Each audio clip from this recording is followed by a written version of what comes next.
Okay, good morning and welcome everybody, and thank you for joining us again for part 2 of this session.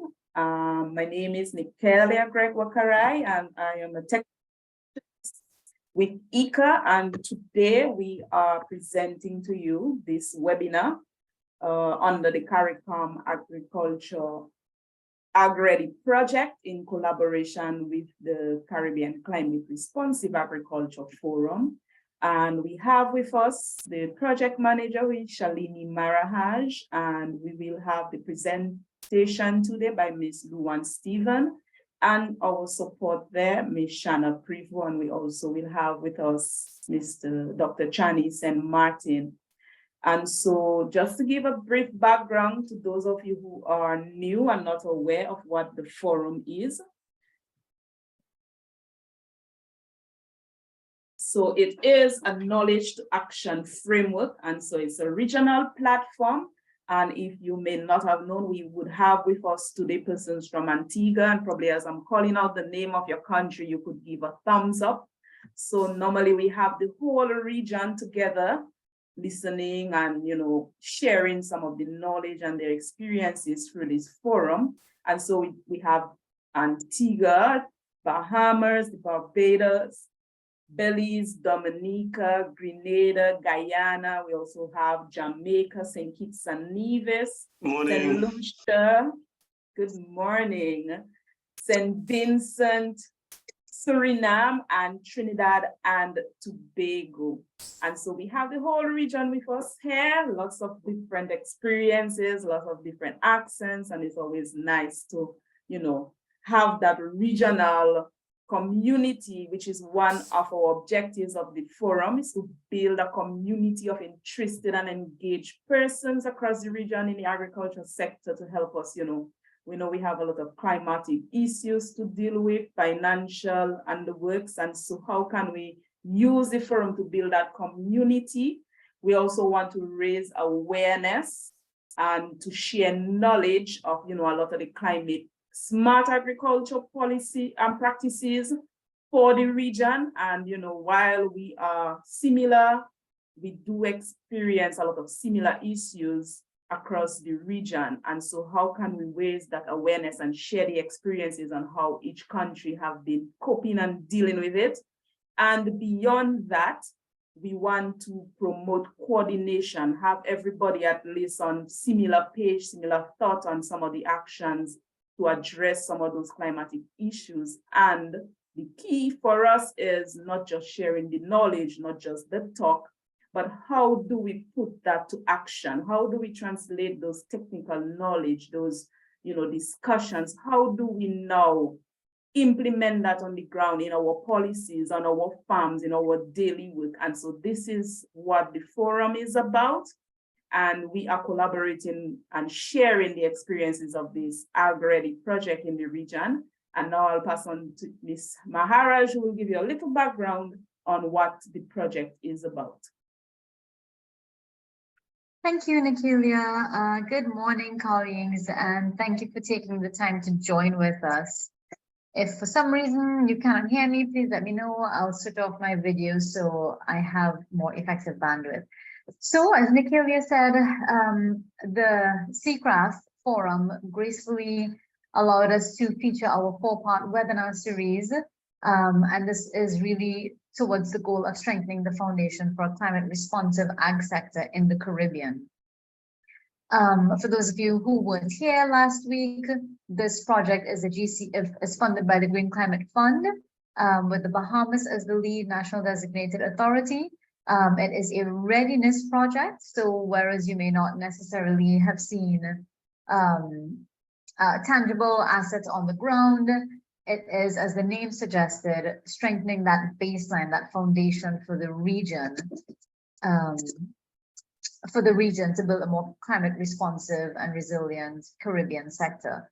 So today is our part 2 of the 4-part webinar series, and we have a representative from the Greenhouse Gas Management Institute, Dr. Luanne Stevens, and the GHGMI, together with the Caribbean MRV Hub, really did a significant amount of work in this project, both at a regional and national level.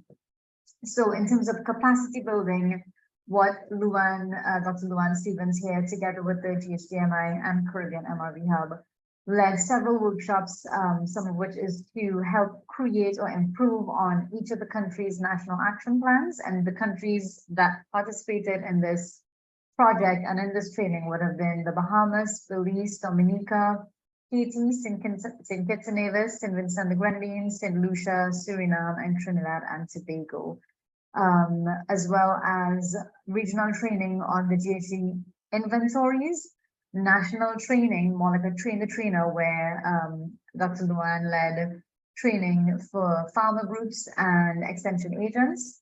And then we had an on-the-ground farmer training in each of the countries in terms of inventory data collection.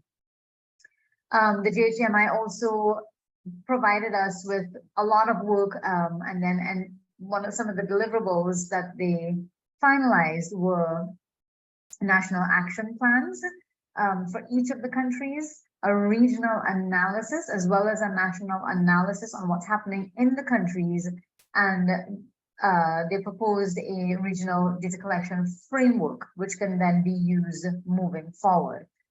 So a lot of work was done in terms of capacity building, in terms of training, in terms of data analysis, not only at the national, but at the regional level. And again, these presentations were done from the policy level all the way to the farmer level. So a lot of work was done, and then that really gives me great pleasure to introduce our feature presenter, Dr. Luanne Stevens, fellow at the Greenhouse Gas Management Institute. So Luanne, you are up. Great, thanks, Shalini. Maybe I'll just try and show my face.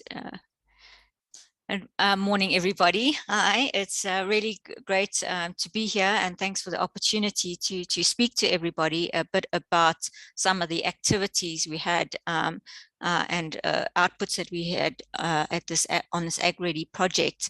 So let me start sharing my screen then, and I'll take you through some of the activities that we did and some of the results that came through from that. Can everybody see my screen? Yes, thank you, Luanne. Oh, great. Okay, so as I mentioned, just let me see if I can move this bar. Yeah. All right, so my name is Luanne Stevens, and I'm working as a consultant for the GHGMI and working with the Caribbean MRV Hub on this Ag-Ready project. What we really were looking at was the agriculture greenhouse gas inventory and data collection processes in the Caribbean, and looking at the various mitigation and adaptation actions that have already been identified in the country's NDCs and inventories. Sorry. So I just want to talk a little bit about what information the greenhouse gas inventories provide us with and what's their importance, and then look at the importance of data in this process, have a little bit of information on the agriculture greenhouse gas emissions globally and in the region, and look at some data collection requirements and procedures and some of the outputs that came from and trainings that was done as part of the Ag-Ready project. And then we'll look at some key take-home messages. So really, I want to start with what is a greenhouse gas inventory and why is it important for us, for the countries. So all countries are required to report their greenhouse gas emissions to the UNFCCC, and this is done in reports. Usually these are done in the biannual update reports, which are submitted to the UNFCCC. The inventory reports can be submitted as a separate attachment to this or incorporated within these biannual update reports. And so all countries are required to start submitting these inventories, and as we move into the enhanced transparency framework, these inventories will be required to be submitted on a more frequent basis. So what is in the greenhouse gas inventory? So firstly, the greenhouse gas inventory shows the countries what their total greenhouse gas emissions are, what emissions they produce, or in some cases, some countries sequester, which means they don't actually emit any gases, but they actually take up some of the gases, the carbon gets stored, and so they are sequestering emissions. So they're not actually emitting. So the inventory tells us what the total amount is being produced in that country. Then also it tells us what the emissions are per sectors. In the inventory, there are 4 main sectors. This is the energy sector, then industrial processes and product use, and then we have the agriculture sector, which is linked with the forestry and other land use component. And then the 4th one is the waste. So the emissions per sector will tell you what contribution each of those sectors make to the total emissions in that country. And then also very importantly, the emissions, it also inventories report emissions over a time series. So it shows you the trends over time. Some countries report from 1990 up until currently, or more later, just depends on what data availability the countries have. So it also shows us a trend in those emissions for each of those sectors. So why is this important to us? So obviously the total is important so that we know what the country is producing. The sectoral emissions show us which are the dominant emitting sectors. So for example, in the global example in the previous slide, we saw that the energy sector was the dominant emitting sector. So if we're looking at this and we look at the sectoral emissions, we might suggest, or policymakers might indicate, that this is the dominant energy sector is the dominant producing sector, and so activities will be focused around reducing emissions in that major dominating sector, which is the energy sector in this case. However, we also need to consider the trends which are shown in the inventory as well. How do these emissions change over time? Okay, so, and then this may change where we focus our efforts in terms of mitigation. So for example, if your energy sector is the dominant one, but if you look at the change over time and you see that actually the emissions in the energy sector are not actually changing over time, but then you look at, say, another sector such as the agriculture sector, and you see that the emissions are maybe doubling every few years, you would know then that this is a concern.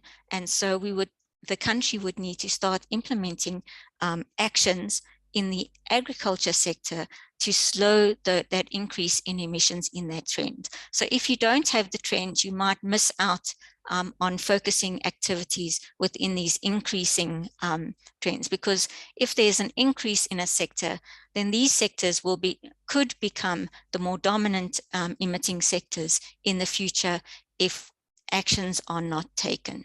So all of these, this information in the inventories from the sectoral and the trends indicate where to focus resources to reduce the emissions in that country. And so developing a greenhouse gas inventory is an essential first step towards managing emissions. But what else can the inventory be used for? So as I mentioned, it's used for understanding the emissions and the trends in that country. But then what happens, because we have a trend, we can start to see from that trend how these emissions may be projected into the future. So if their trends are increasing, so we could expect that perhaps this would increase unless actions are taken. And so you can start to develop emission projections going forward into the future. So you could have a sense of what the country emissions may be like under different scenarios. And so you might think, if we implement these types actions A, B, and C, what might the emissions be in the future? And so you can start to develop projections from these inventory trends and set targets. And again, you can also then track the progress, because every few years you'll be developing the greenhouse gas inventory, and it will tell you what your current emissions are relative to what your targets are in the future. And so you can see, are you progressing towards those targets, or not. And so this is all information that can be developed once we have an inventory in hand. But what about data? Of course, data is critical. Without data, we cannot start even developing an inventory. And so we need to have some kind of data to develop that inventory. And so the data collection process is a critical step in the inventory compilation process. Okay, so when we talk about the inventory data collection for the inventory, because an inventory is a national, it looks at national emissions, often our data is at a national scale. So you would be looking at collecting national data sets such as livestock population or amount of fertilizer applied to soils at a national scale. Okay, and this information can then be used to develop your inventory. Okay, there may then also need to be other pieces of information that need to be gathered in order to assist making projections or mitigation targets. Because you would need to know, in these cases, you need to know how an action may impact those emissions. And this data may be collected at a smaller scale and a project level or a region level, farm level. And so you may also need to collect information at a smaller scale and incorporate these into the projections to make the projections realistic for your country based on information that has been collected on those activities. So there are different levels of data collection, but when we're talking about the inventory, we're talking about generally collecting national level data. So data is important because policymakers will use the inventories and the mitigation projections to focus mitigation and adaptation activities and to develop policies and strategies to reduce these emissions. Okay. Now, if your data, if you don't have data or it's too coarse, insufficient, or inaccurate, then inappropriate targets or policies could be put in place, and these could have negative consequences. So it's really important to have good data that is representative of your country, and using country-specific data is obviously the best approach. And if countries don't have data, it's often for a sector or an activity, then these activities are often not included in the inventory, as obviously countries would prefer not to make to put out inappropriate numbers or targets that are not achievable. So if there's a lack of data, usually these sectors or categories are left out of the inventory until data it becomes available. And so one of the things we see when we do, for example, during the Ag Ready project, we did an assessment of country nationally determined contributions and looked at the agriculture sector in terms of their mitigation contributions to the nationally determined contribution. And from the agriculture sector, the mitigation activities are really quite minimal. And one of the reasons for this, there are others, but one of the reasons is that there is a lack of data around the impacts. And so it's difficult for countries to have good data on what the current status is and what the impacts might be, and so to set realistic targets. And so it's very important. So it's very important so that we can collect data, so that we can enhance the contribution from the agriculture sector to the to NDCs in future. Okay, so what are the agriculture emissions and how important are they? So as I mentioned, in the inventory, from inventory point of view, agriculture is grouped with the agriculture, forestry, and other land use sector. So under the agriculture sector, there is most of the emissions are non-CO2 emissions. So these gases are your methane and your nitrous oxide. Okay, so they're non-CO2 gases. And so these are important because methane has a global warming potential about 23 to 25 times that of CO2. So even if your emissions are smaller than your CO2 emissions, the actual warming potential is greater. And so methane then becomes a more important contributor.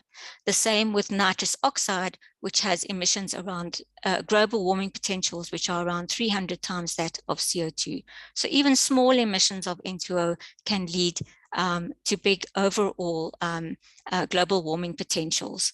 Okay, so they become very important, these non-CO2 gases.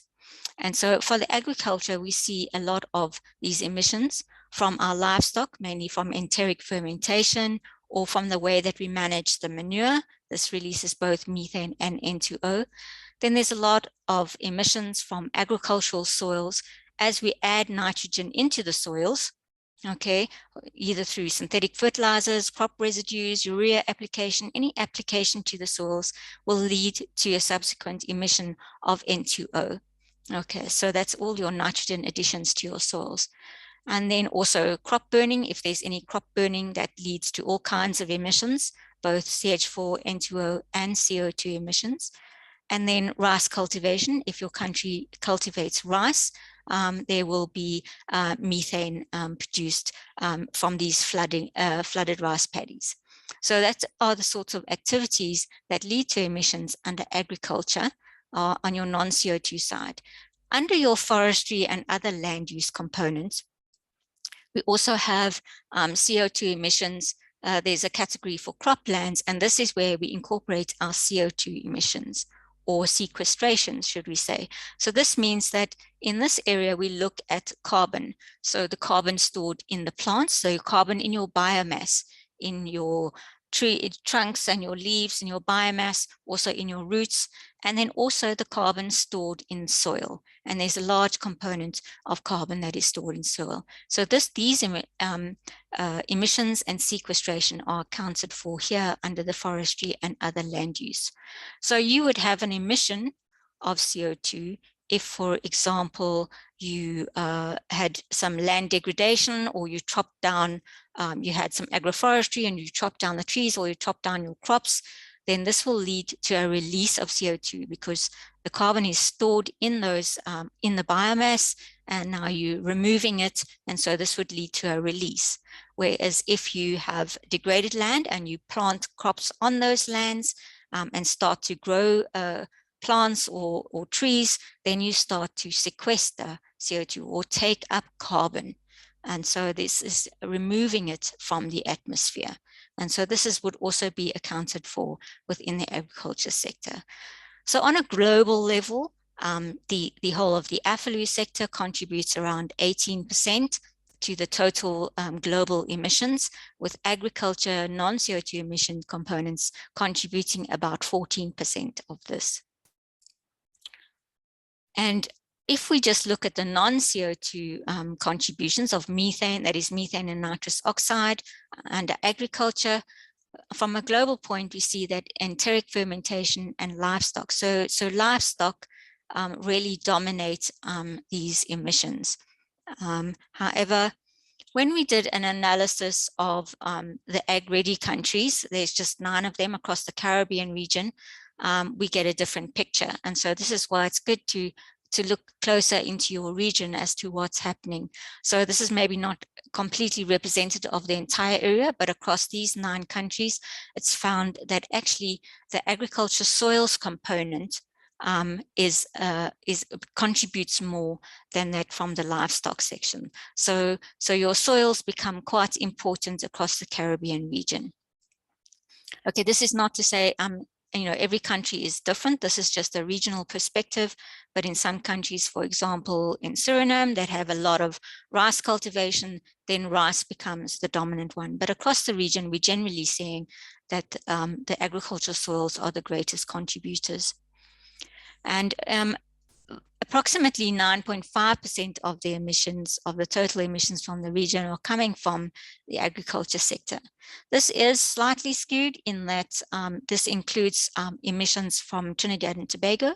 Trinidad and Tobago is quite different from the other 8 countries in that their emissions are much higher, and also the agriculture sector has a much lower contribution.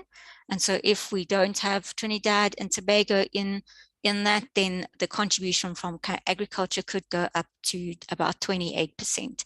So there is potential in the region from the agriculture sector. So it would be quite interesting to do this and include all the regions across the Caribbean to see how this picture might change.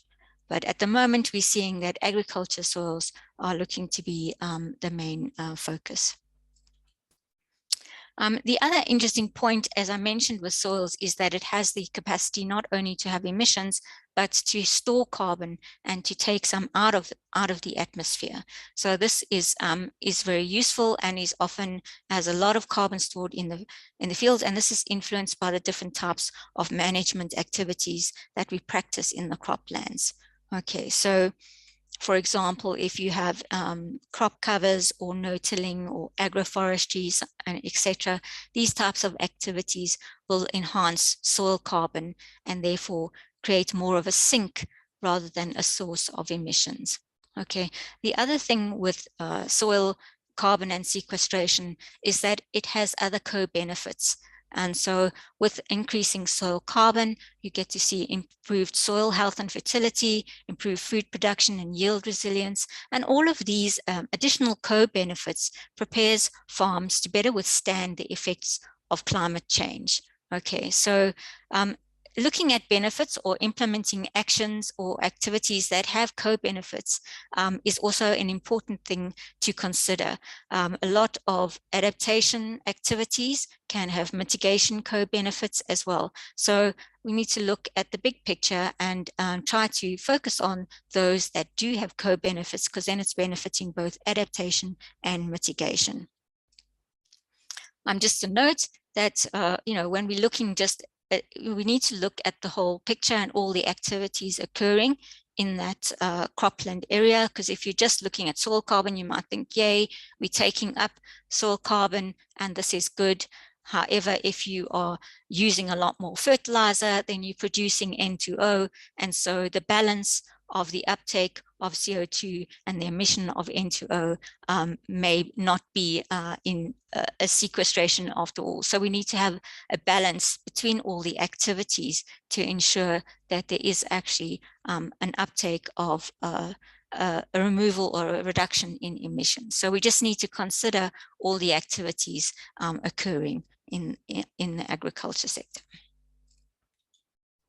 So what do we need to consider when we're collecting data? Since data is so very important for us to be able to assess where we are and where we are going, what do we need to know about data and data collection?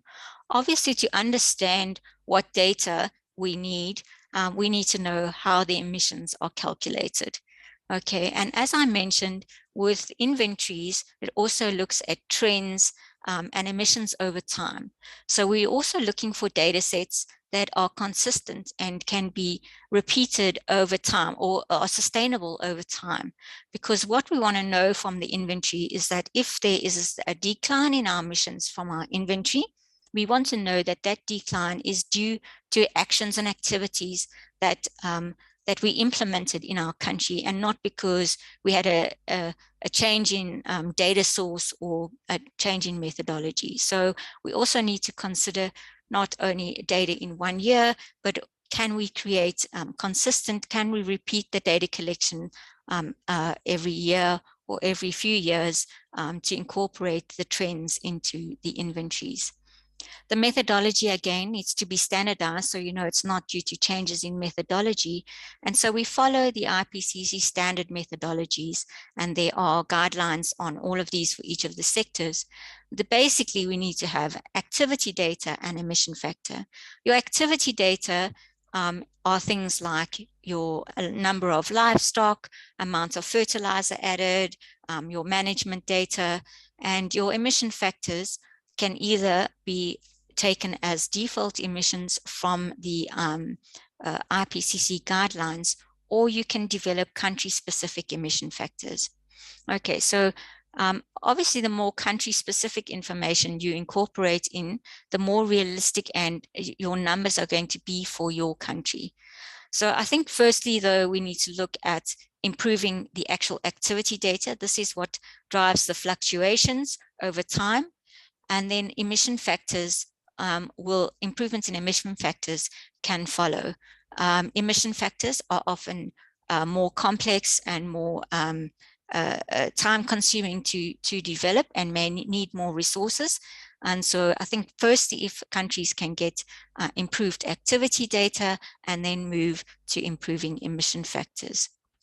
And so to understand the requirements for the inventories, as part of the AgReady project, we provided a training course on agriculture inventory compilation, where this course was set out for inventory compilers and experts in the agriculture field. It was run as a virtual course over a 3-week period in which we actually had lessons, and then we gave exercises and homework for people and participants to practice with. And then we had open discussion sections where we could discuss the exercises and if there were any queries from the participants. So 26 participants were trained from the 9 countries, and they were not only trained on the compilation process, but also how to set up an inventory calculation file and how to use the templates and data collection templates. And this was all done through examples and exercises. And then participants were also provided with a certificate of attendance. So this really provided information on how the emissions are calculated and what data is required, because that's what we need to know. We need to know what data do we need to be collecting. And there was discussion on data collection in the region and also an assessment of the inventories in the 9 AgReady countries. And this assessment showed that still about half of the countries are relying on international data sources. And this is not necessarily a bad thing. It's good to at least have an international data source to start developing an industry to get a sense of where you are.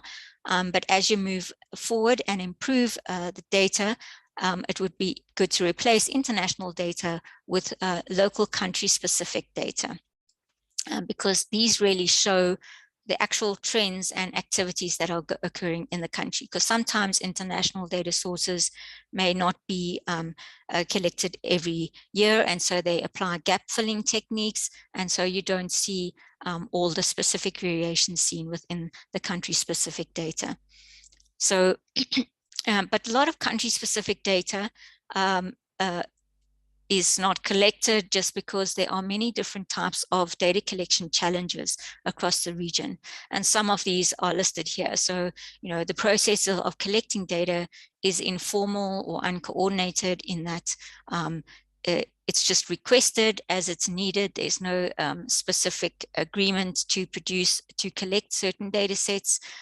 There's sporadic data, so it leads to inconsistencies in the time series of data, and then inconsistencies in the type of data that's collected. So maybe 1 year we're collecting for certain categories of livestock, for example. Maybe you're collecting for beef cattle and for dairy cattle, and then the following year it's only just for cattle. And so it becomes difficult to wade through all these inconsistencies. Sometimes it's just really a lack of knowledge of what data to collect, or data providers are not willing to provide data, and there's no real good data storage or archiving system. So there are many challenges. These are not necessarily only specific to the Caribbean. We often see these types of challenges in many of the developing countries across the globe. But we understand there are a lot of challenges.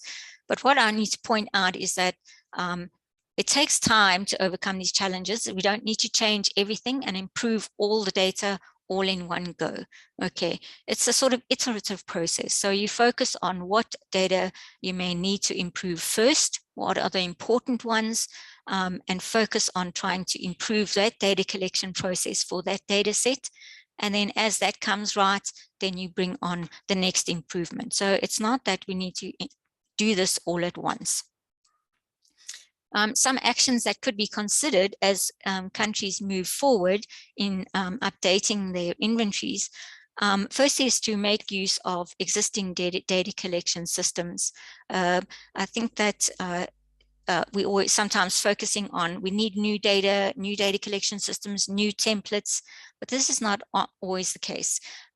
there are a lot of systems in place to collect data, maybe through extension officers or statistical officers. They already have ways of collecting data, and these systems are already set up, and they have processes. They may just not be collecting the type of data that you need. And so for this, you know, it would be good to work with these organizations to try to see how other important and relevant data could be incorporated into those existing data collection systems. Obviously, if there is data that's required that doesn't have an existing system, then new systems will need to be put in place. But, you know, try to make use of existing data systems already, because they're already working to collect other pieces of data. Another action may be to start implementing some of the best practices, which I'll talk about in a moment, and to raise awareness and build capacity around data requirements and data collection. So looking at some of the best practices, obviously, as I mentioned, the data collection process in many countries is not formalized. And so formalizing this process is an important step, particularly for collecting national data for inventory purposes. So this means setting up agreements between different organizations and the ministry that is developing the inventory. And so you set out agreements and agree on what type of data is required, how often the data will need to be submitted, what the format of that data would be. Then it's not necessarily such a cumbersome process for the compiler to always go out and collect data if there's a process of which the data is coming in to the ministry to compile the inventory.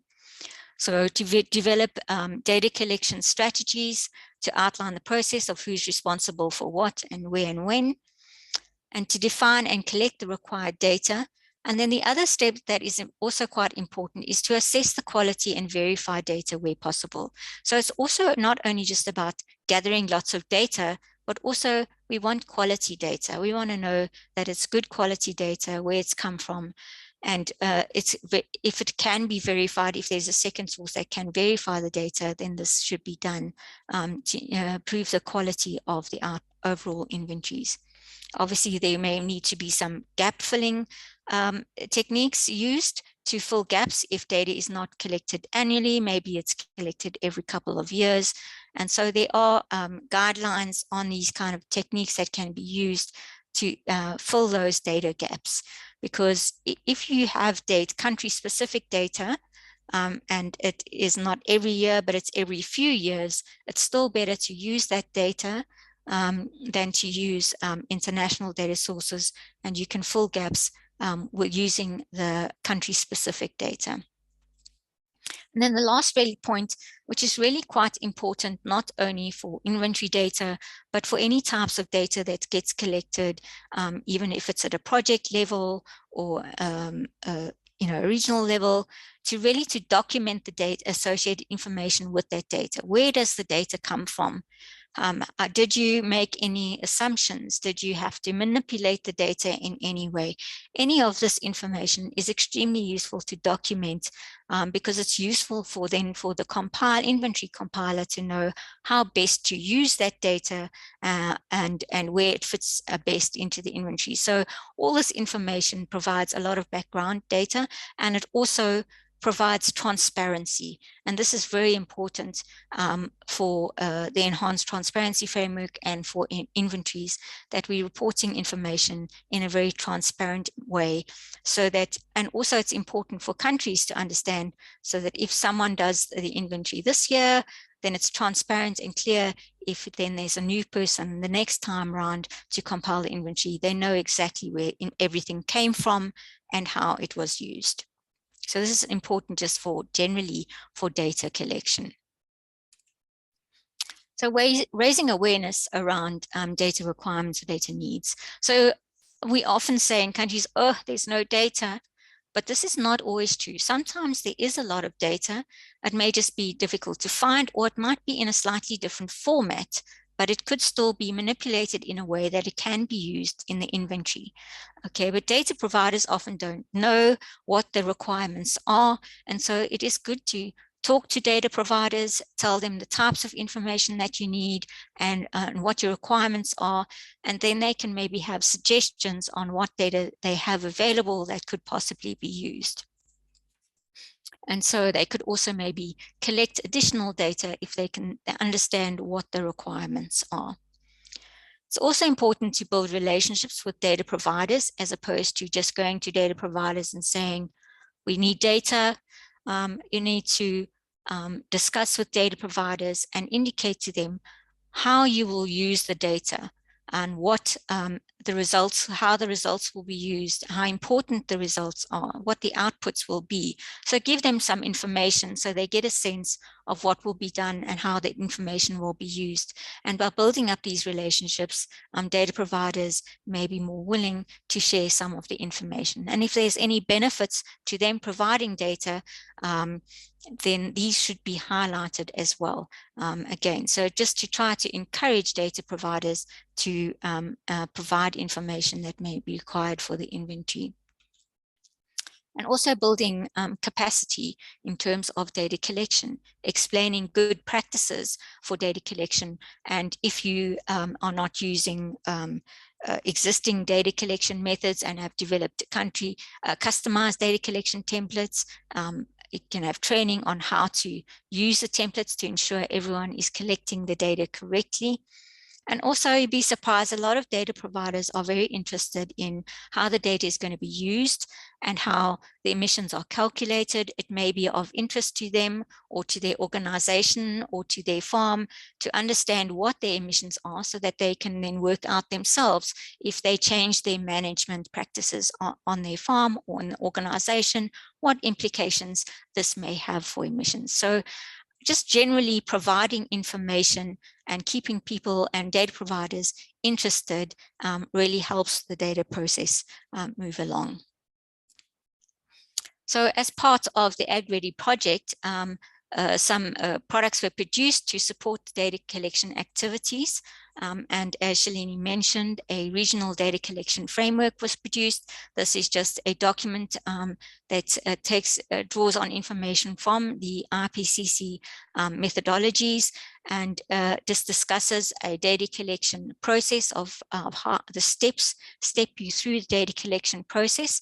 So it's a general data collection framework which can be used by any country, and even if you wanted to, you could adapt it more specifically for your country needs. But it's basically a stepwise process of the process for collecting data for greenhouse gas inventories. Also, a regional inventory improvement report was produced, and this just provides some information and tools, maybe on institutional arrangements, priority data sets to focus on. And this was developed by looking at information currently in the inventories across the region. Also provides some basic data collection templates that could be useful, information on those gap filling techniques that I mentioned, on how to smooth the data if you have very sporadic data, and this gives examples of how to do this, and also looks at things like QA/QC, what kind of quality checks can be undertaken, and reporting and archiving recommendations. So this is just a general document to highlight some of the information or tools or templates that might be useful to assist with data collection. And then lastly, as Shalini mentioned, capacity building was really our main focus. And so after the experts were trained, we also decided to move to a level of training the trainers. So this is looking at providing training for extension officers and farmer representatives. So we can't always sustain having consultants come in and provide training. So it's quite useful to train some people in the region that can then become trainers and train others in their country. So we are training the trainers, and then these trainers set up workshops with farmers and extension officers and provided further training at those workshops in their countries. So the train the trainer course was held over 3 days, and participants were extension officers and farmer representatives. And we looked at data collection procedures and requirements, also provided general background on what greenhouse gas inventories were, what climate change is, how farm management can impact those emissions. So altogether, we trained just over 60 participants, trainers in the region. And each of these trainers were provided with presentations and course material, notes, and some basic data collection templates, some one-page information pamphlets to hand out, all the sort of information that they would need to go out and then to train other extension officers and farmers in their country. So, as I say, once trainers were trained, then sessions were organized by the trainers and the national liaison consultants for the project to set up training sessions for farmers in the region.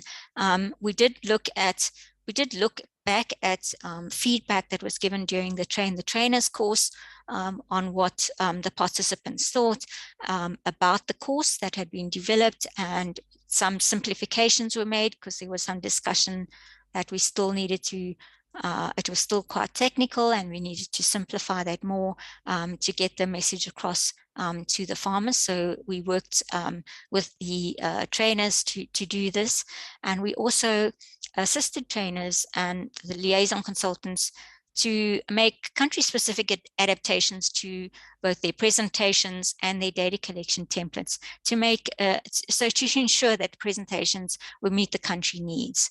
And so training sessions were held. There were 2 training sessions in each country, were aimed at around about 20-25 people in each training session. So it was around about 250 participants were trained using these train the trainer approach and all these materials that were developed. I think the lessons that we really learned from this process were that there was obviously an increased understanding of what climate change and greenhouse gas inventories were and what data collection was required.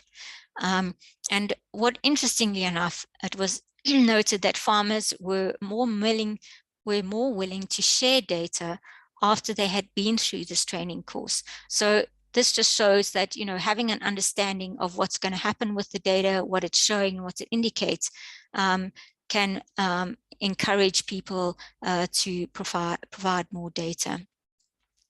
I think that what interested me is that I was keen to see that, I was excited to see that enthusiasm from the farmers and extension officers.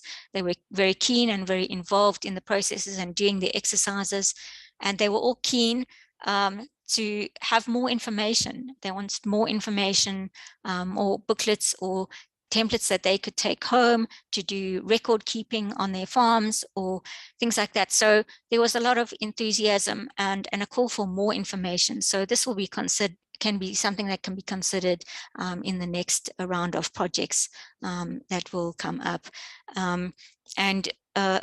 Obviously there was a call for more training on how the calculations are done, what it means, just generally a lot of other subjects as well. There was a report compiled of the different suggestions that came out from these trainings. I think also what's not mentioned here is these trainings with the farmers and extension officers.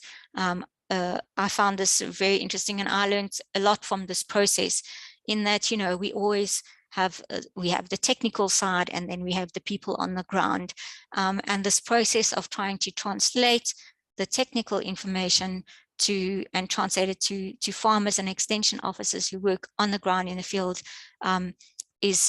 it's not an easy process, but it requires that everybody talks together and get together. And I think this was done partly through the discussions with the trainers and the national liaison consultants when we were developing the country-specific courses.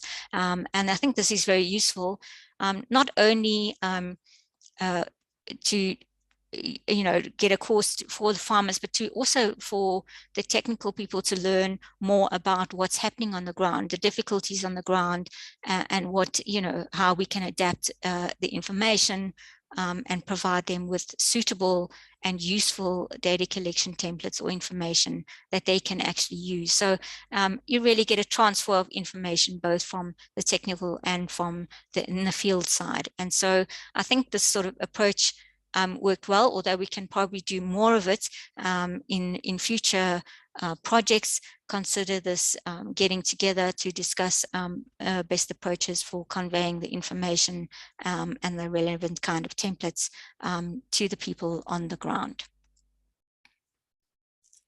So really, this really looks at all the sort of activities that were covered during the GHGMI part component of the AgReady project.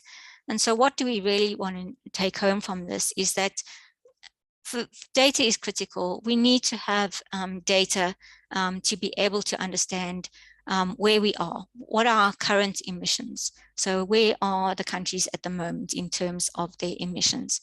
And then with this data, we can then look at estimating future emission reduction potential. So where would we be going? The future projections show us where we would be going in terms of emissions.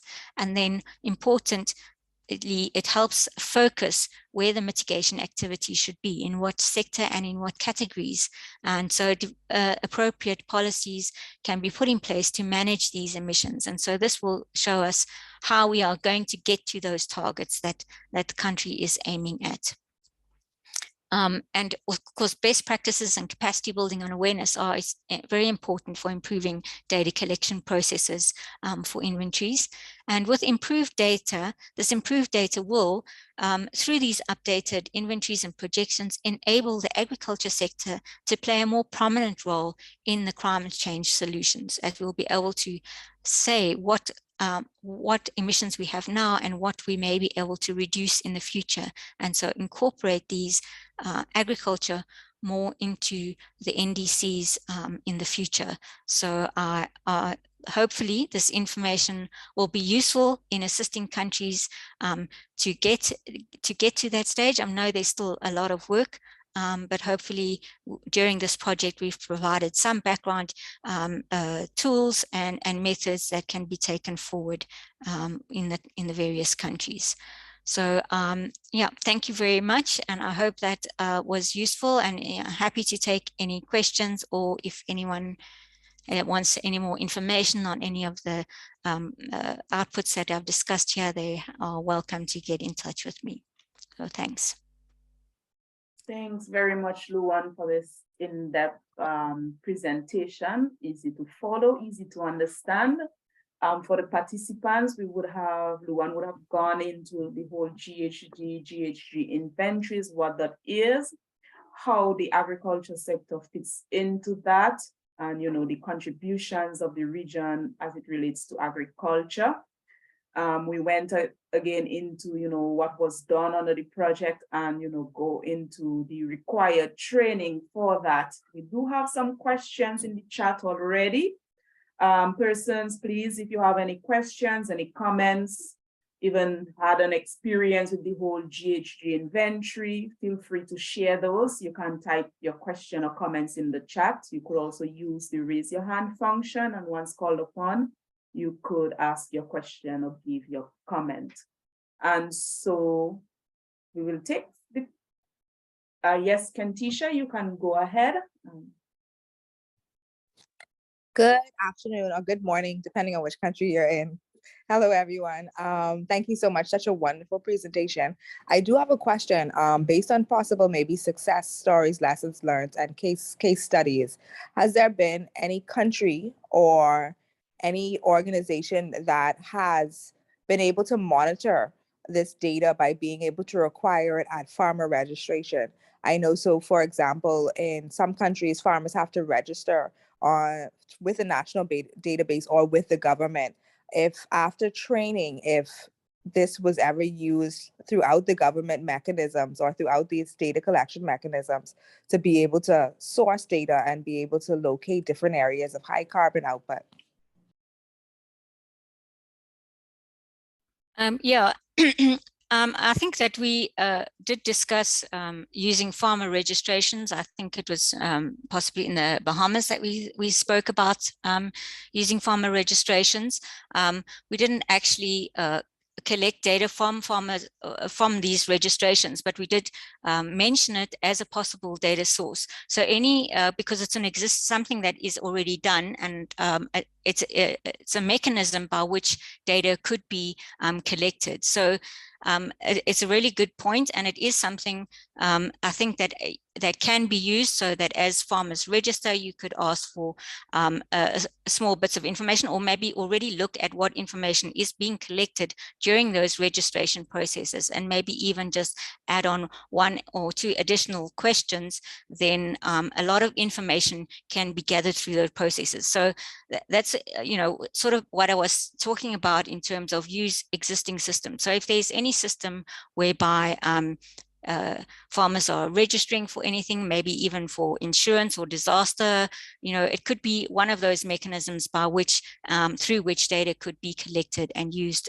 for the inventory as well. So yes, we did discuss those types of mechanisms that could be used going forward. Thank you so much. Thank you so very much. I yield the mic. Great. We'll take a question from the chat.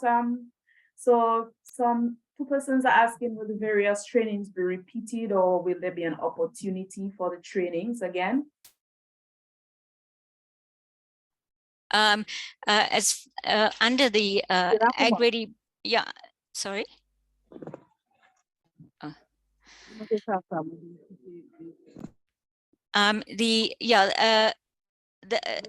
The training they won't, there's no opportunity. The Ag-Ready project has been finished at this point, and so there won't be any more training under the Ag-Ready project, but there may be opportunities in the future to have additional.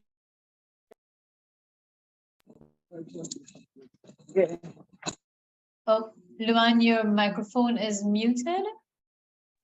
Oh, sorry. Here I am talking away.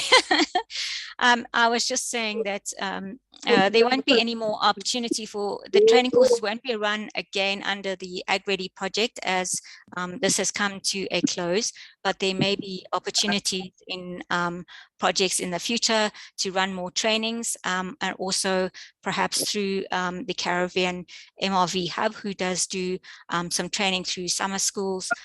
So there may be opportunities in the future. I don't know, Shalini, maybe if you have anything to add to that. Yes, thank you, Luanne. So although the training and capacity building fell under the CARCOM Ag-Ready project, we did ensure that that capacity was built in within each country.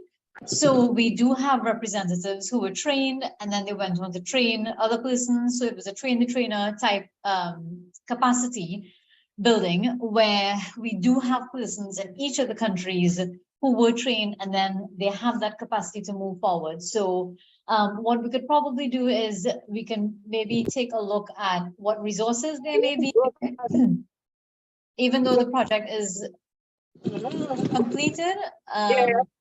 I think there's an issue with Miss Adonis with that microphone.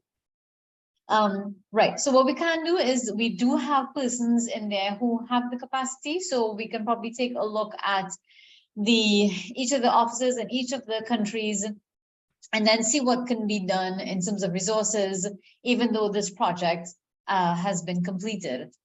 The other thing is that under the project, we do have a knowledge management sort of platform or a portal where we will be sharing recordings, and we will be sharing all the reports, the analyses, etc.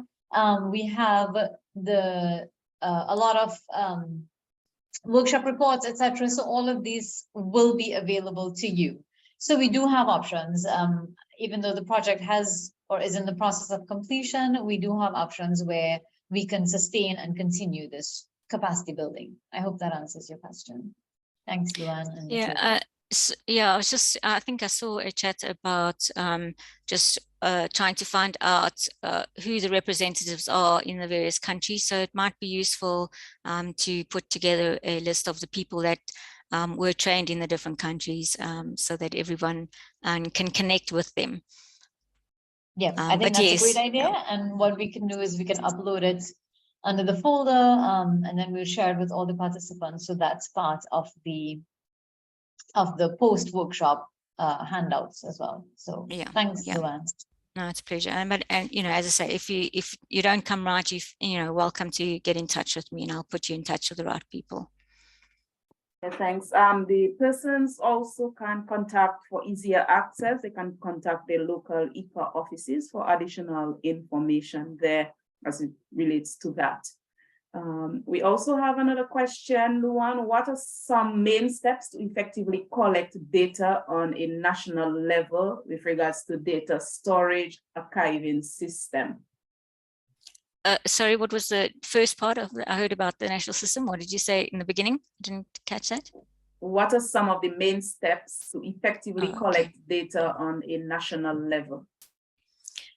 Yeah, so collecting data at a national level, there are, as I say, the steps are really, if you go through and formula, you need to understand what data is required first. Okay, so if we need national data on livestock data, for example, then you can contact various organizations that collect that livestock data and try to formalize the process and understand what data is required, and so that the information can flow from those organizations into the ministry that is developing their inventories.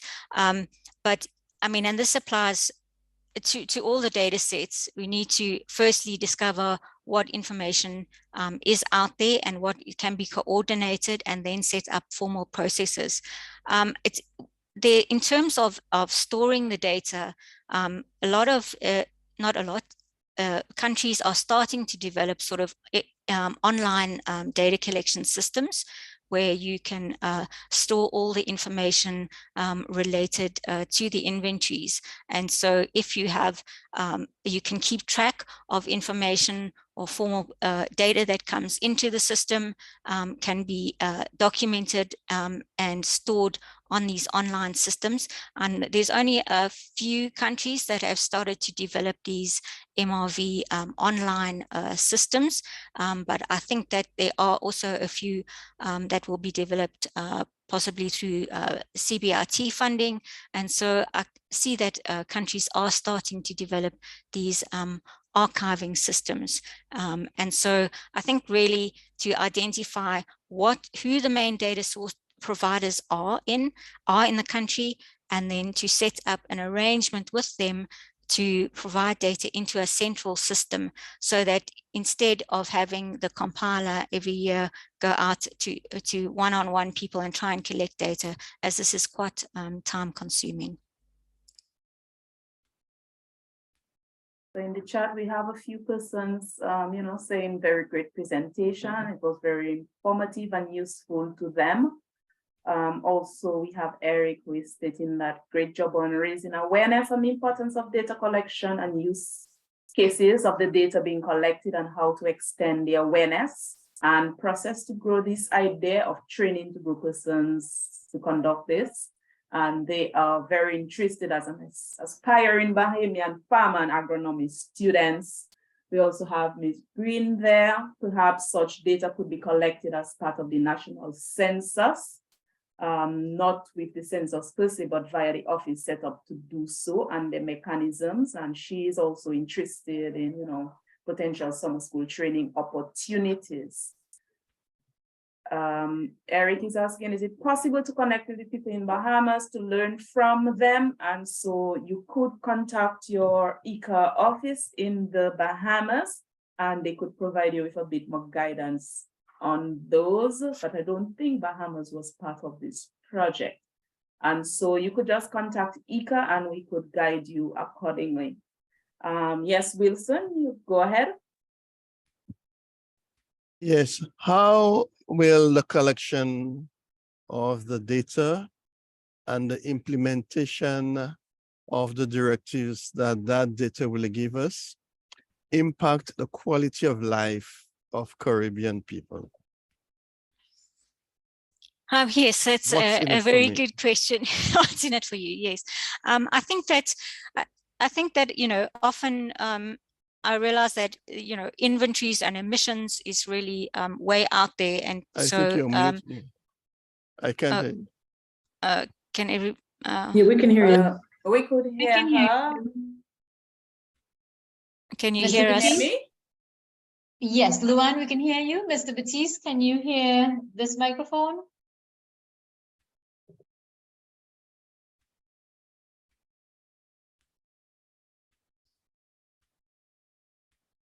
Can you hear us?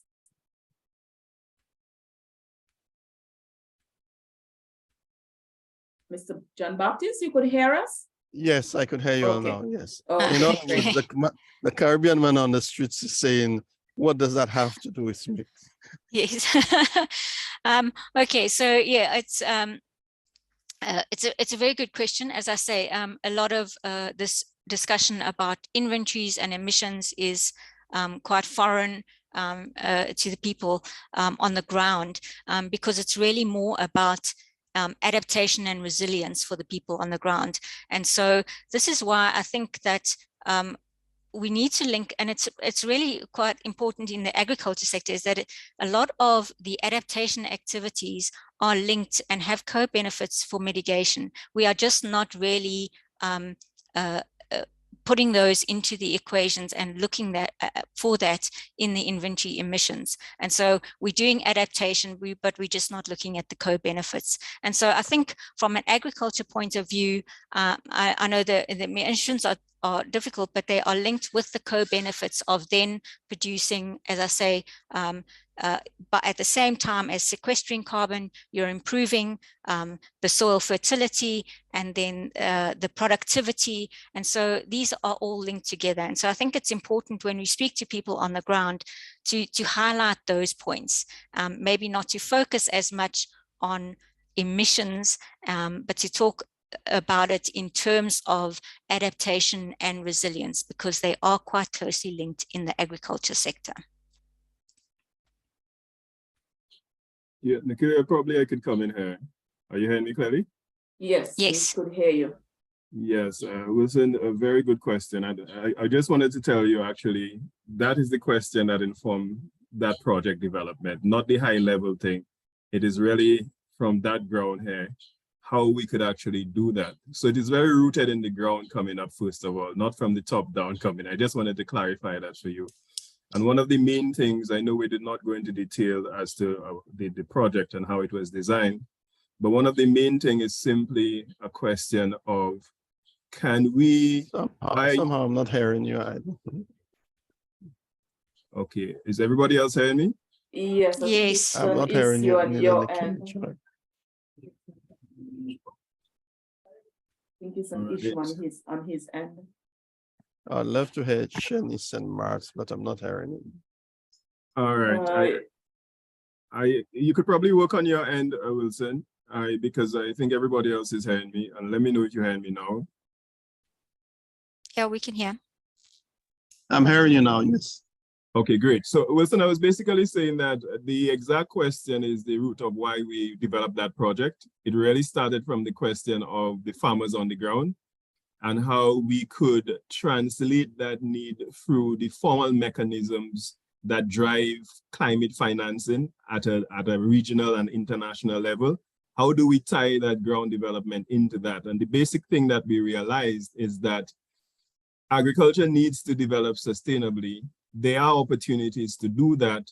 However, agriculture is not on the table or in the room where the major funds are, which is the climate funds, that they just simply are not there. And so therefore the question becomes, how does agriculture position itself as part of the climate solution so that these funds could translate or trickle to the farmers there? And it is simply one question because of how the global context works, because of these agreements. It largely tells you that you need to position that from an evidence-based point of view for the sector. And so therefore, to connect to these issues, whether mitigation or adaptation, that is where the project is coming from. We are simply saying that, yes, there's an evidence base from the farm up, going up, for agriculture to be part of the solution, and we want to be at the table because we need to bring that money, that these resources back to the ground from that point of view. So I'm very glad that you raised that question, but that is really what informed the development, not just the data collection for that sake, but how could we position agriculture at the table? So what is due in terms of the resources to develop for that livelihood, the daily thing, it comes into play. So I hope that that is very clear, that that is the message that we are doing. We are dealing with the man and the woman on the ground. Thanks.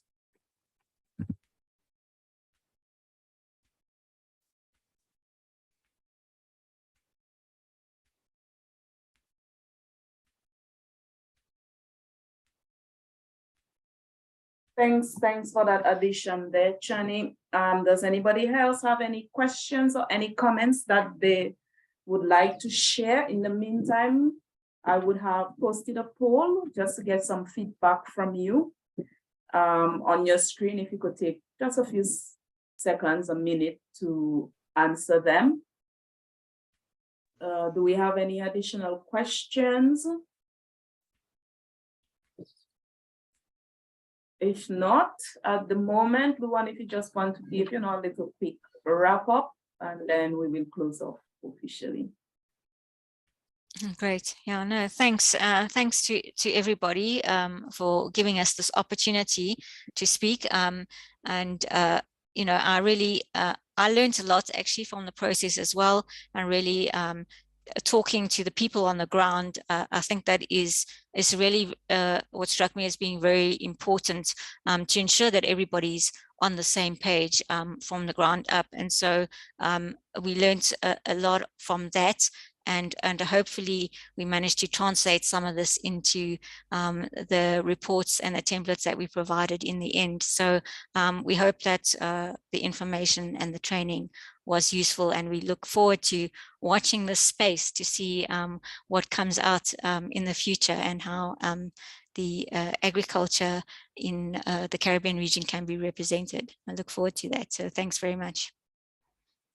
Thank you, Luanne, and thank you for your presentation today. I think persons did learn a lot on the GHG, even, what their role is and the importance of it. I will now give just a brief background on our next session. So we have another session next week, Thursday, same time at 10 p.m. I will send an email update on that. However, for persons who want to register, you should register via the link I have just sent in the chat. And I want to say a special thank you to everyone for joining us. And I do wish you a pleasant afternoon and balance of the week. Thank you, and hope to see all of you next week, Thursday.